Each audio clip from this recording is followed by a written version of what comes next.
And Steve Kornacki, it's hard to find any trend lines over the past week that don't overwhelmingly favor Republican Senate candidates. What can you tell us right now?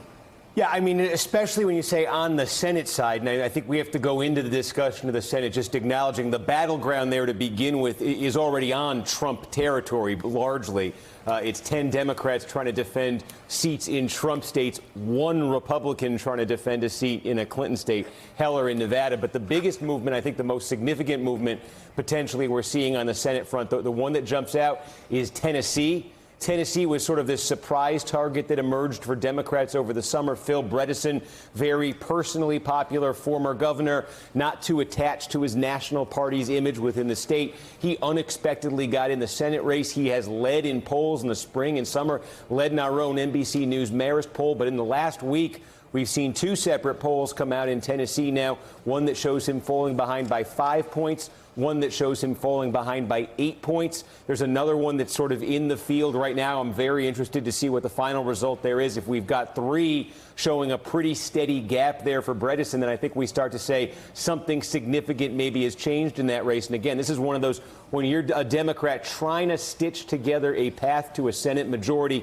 Tennessee was really emerging as something close to an essential state for you, especially because some of the other big movement we seem to be seeing is in North Dakota. And North Dakota is probably the single most vulnerable Democratic seat on the map. That's Heidi Heitkamp, running in a state that Trump carried by 36 points in 2016. Heitkamp falling behind by 11 points in one poll last week, and that 11-point gap came before she announced her opposition to the nomination of Brett Kavanaugh to the Supreme Court. So again, if you lose a Kavanaugh seat and you're Democrats, right, then at that point you got to pick up in Arizona. That's doable. You got to pick up in Nevada. That's doable. But then you're going to need like a Tennessee or a Texas. Also, the polling news not encouraging for Democrats. The latest polling news out of Texas either. Well, again, in the reddest of the red states, whether you're talking about Texas, whether you're talking about Tennessee, whether you're talking about North Dakota, you're right. Something happened. The Kavanaugh fight happened, and that was a battle that was on Republican ground. That was like Robert E. Lee sending his soldiers up Pickett's charge, except it was Democrats over the past several weeks in those red states that were running straight up the hill into political gunfire. Let me ask you, Steve, what you thought about the Washington Post article and the poll that they conducted yesterday that came out about the 46 or 66 of the most highly contested swing districts, actually 69, right. And there were, I guess, Democrats had a 4-point lead. Do Democrats see that as positive news, or does that show perhaps some slippage there as well? Yeah, no, they see it as positive news, but it's very tough to know exactly what that number means because we don't have past polling from these 69 districts to show you how they looked, exactly a couple years ago.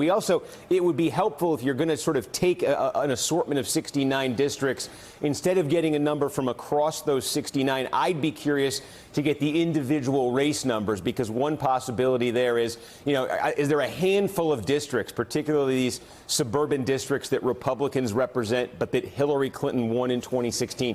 Is there a handful of those districts that's potentially driving that number and sort of unevenly distributing the Democratic strength? So I'm not quite sure what to make of it, except I think it speaks to the bigger picture trend or storyline that I think we've always known is there with the House, and that is in these metropolitan suburban areas of the country, right outside Washington, D.C., right outside Denver, right outside Kansas City, Southern California. You can find a bunch of New Jersey. You could find a bunch of examples of it around the country. The Democratic energy there has been off the chart since day one of the Trump administration, and I expect us to be seeing blue waves in these metropolitan areas around the country. The question, though, becomes, is it a national blue wave that's enough to get Democrats past 23 seats, or does it just become a series of isolated metropolitan waves? Well, one guy. Thanks for checking out MSNBC on YouTube, and make sure you subscribe to stay up to date on the day's biggest stories. And you can click on any of the videos around us to watch more from Morning Joe and MSNBC. Thanks so much for watching.